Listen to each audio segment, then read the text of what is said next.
కడప జిల్లా జమ్మలమడుగు నియోజకవర్గంలోని సున్నపుర అలపరలో జరిగిన జేఎస్డబ్ల్యూ స్టీల్ ప్లాంట్ శంకుస్థాపన సభలో ముఖ్యమంత్రి చంద్రబాబు నాయుడు వైసీపీ అధినేత జగన్పై తీవ్ర విమర్శలు చేశారు.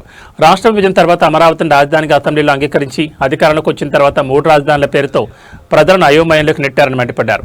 ఇప్పుడు మళ్లీ మావిగన్ అంటున్నారని, ఈ రోజు విజయవాడ అంటున్నారని, రేపు ఏమంటారో కూడా తెలియదని చంద్రబాబు ఎద్దేవా చేశారు.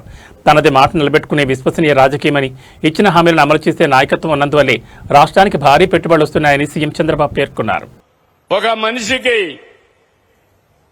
ఒక క్రెడిబిలిటీ, విశ్వసనీయత ఉంటుంది. ఎన్నికల ముందు 14లో రాష్ట్రం విడిపోయింది. ఆ రోజు అందరం కూడా బాధపడ్డాం.